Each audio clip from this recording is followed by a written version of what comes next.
തന്നെ വെടിവെച്ച യുവാവിനോട് ക്ഷമിക്കുന്നതായും ഇനി അവനെ കണ്ടാൽ താൻ ഓടിച്ചെന്ന് ആശ്ലേഷിക്കുമെന്നും വെളിപ്പെടുത്തി സുവിശേഷ പ്രസംഗകൻ.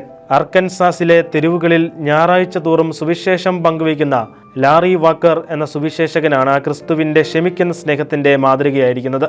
ഇക്കഴിഞ്ഞ ആഴ്ച നോർത്ത് ലിറ്റിൽ റോക്കിൽ തെരുവിൽ പ്രസംഗിക്കുമ്പോഴാണ് 20-കാരനായ അക്രമി ലാറിയെ വെടിവെച്ചത്.